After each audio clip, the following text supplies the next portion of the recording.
Okay, so this is just a supplementary tutorial for working with glass shaders. So when you're creating glass, what you want to do is not only especially if you have glass with liquid inside, you don't want to just sculpt one thing at a time. So let me show you what I mean by that. So say I have a glass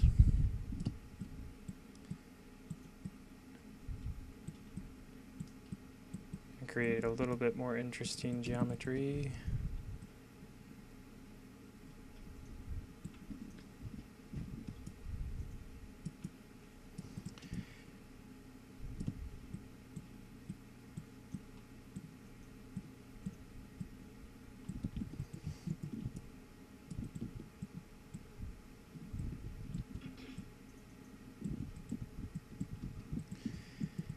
All right.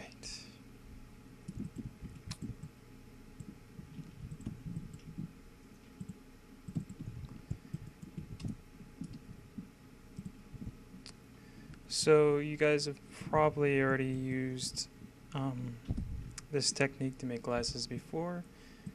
It's pretty simple. You just have a top face and you start extruding it in. And that's all pretty easy. And then when you think about like a wine glass or something like this, usually the inside is really nice and smooth. So if I insert an edge loop kind of around here, up here, get kind of a nice smooth inside. So when we're talking about doing a liquid inside of a glass, we have to actually have geometry for water as well as the glass, but they intersect in an interesting way. So say I want my water to come up to about this edge loop. In fact, I think I'll just use this edge loop. What I'm going to do is I'm going to extrude these edges. I'm going to pull them in right to the center. And I'm going to grab all those vertices and I'm going to crunch them down as far as I can. And then I'm going to merge those all together.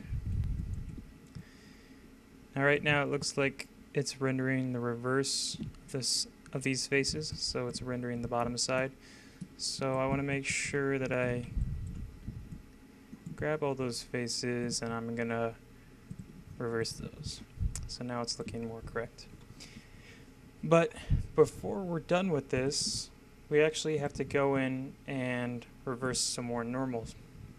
So when you're thinking about how the light that actually looks really weird. I'm going to keep it unsmoothed for our renders. Anyways, so when you're looking at water in a glass, what is actually happening when light is going in through the glass, it's refracting through the glass, and then if there's liquid inside, it's refracting through that as well. And what that means is wherever there's water, there's this continuous path for photons to pass through, which means when you look at glass, see,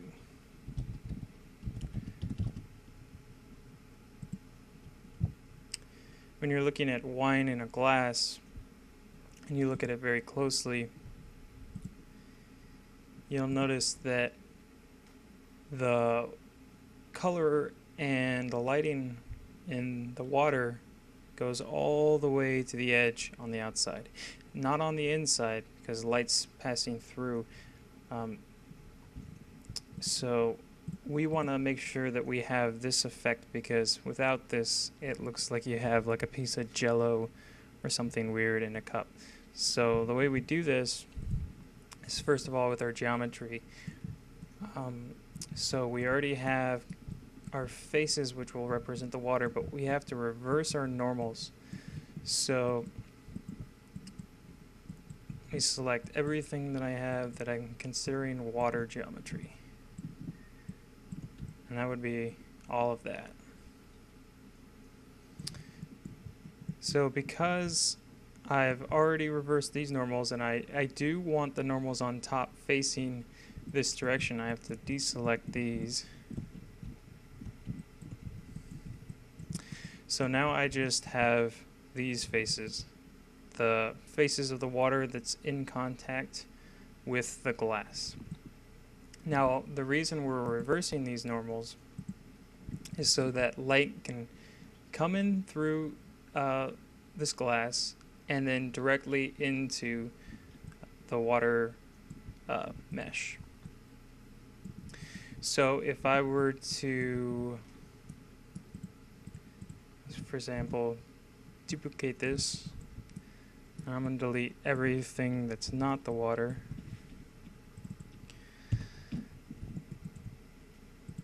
I can see that all the faces are rendering correctly. So this is basically water geometry with all the normals on the outsides of the face. So now that we have this geometry within our glass, we can start assigning materials. So let me get rid of a few of these. So what we're going to use for now is Maya Material X. Maya Material X comes with a lot of presets, which makes it pretty versatile.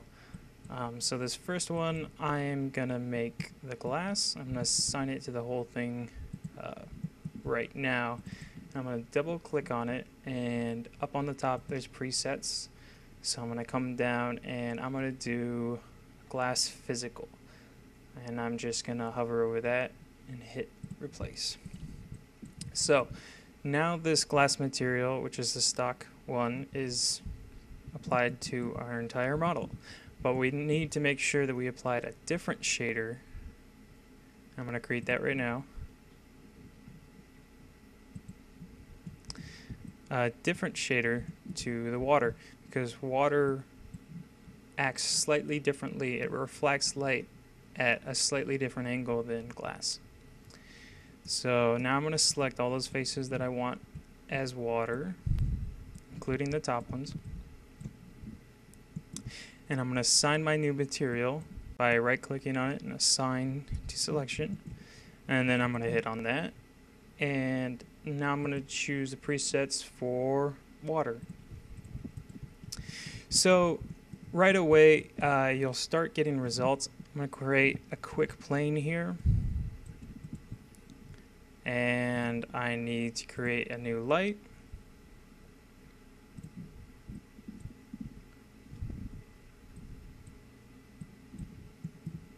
And I want to view it.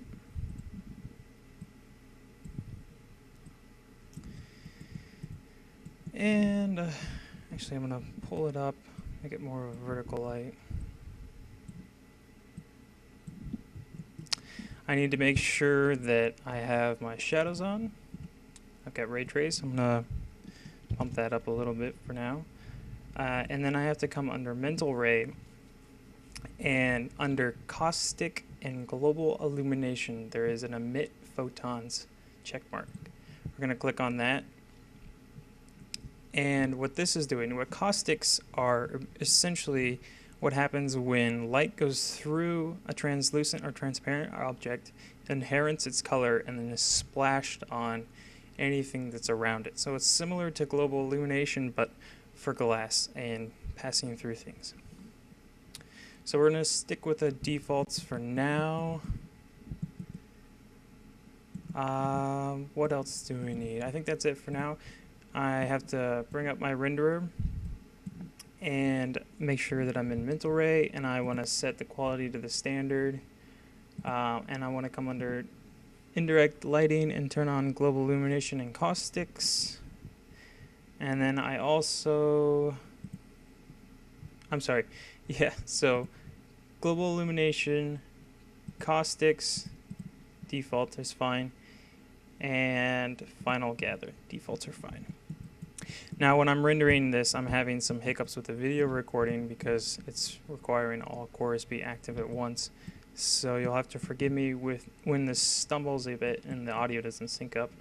But essentially what you want to play with, and I'll do this before I render actually. In our materials, if we look under refraction, we can see that the glass is set to 1.5. That's a standard glass. Water is a little bit lower, it's a 1.33. And if you hover over it, it'll actually show you the values of some of naturally occurring translucent, transparent materials. So keep that in mind when we're doing different kind of materials, crystals and stuff. So I'm going to change the color of my water. I'm going to make it more of something that you might see in a wine glass. And I'm going to keep everything else on default for now. Let's see.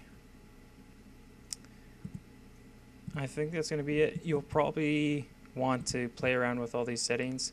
And of course, there's detailed instructions on a lot of Maya's sites in the tutorial pages, and I'd definitely suggest looking through those. They'll give you detailed explanations on all the functions of these shaders. But right now the defaults will give us some results that aren't perfect, but are certainly more representative of glass and materials, liquids inside. So let's give this a shot. I'm going to make sure my render size is really, really small. And I'm going to render. So you can see down there it was just emitting illumination after that. And then there we go. So you can see that it's kind of looking like glass. I probably chose a poor angle. And I want to make sure that my light is a little bit brighter. And if you're not picking up caustic information, you can bump that up some in the light. If you want to do an insanity test, you can come under exponent or photon intensity, add a couple zeros, and I'm going to change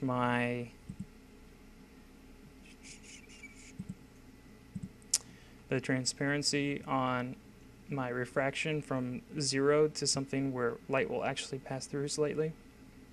So I'm going to try a 0.1 and see what that gets us.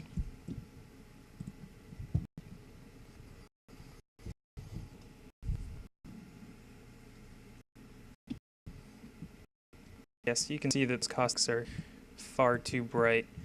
So I'm going to come over and delete one of those zeros and see what we start getting.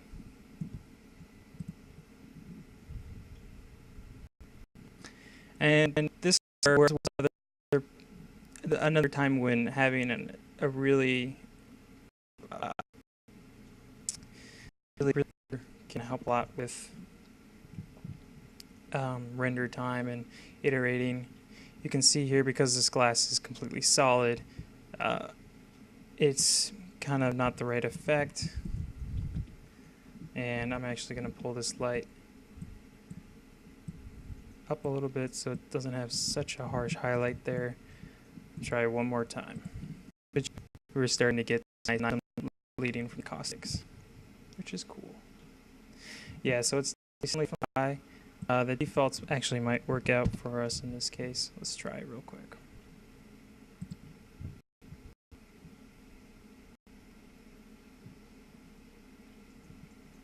So it looks like so let's give that a shot.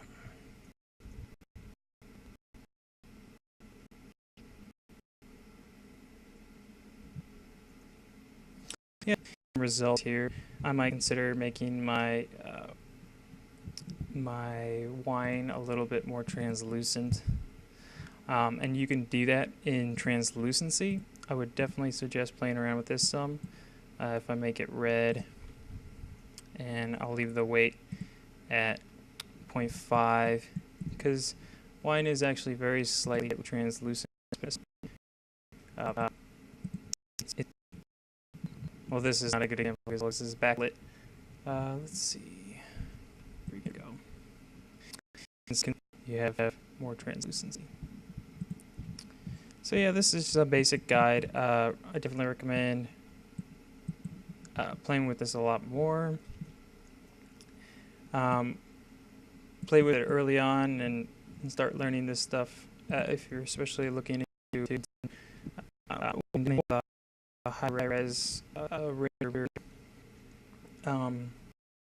Chicago. It's a lot of fun. I enjoy doing this kind of work, and I don't get to do it as much as I'd like, but there you go. It's a quick example. Make sure to email me if you have any more questions, and yeah, good luck.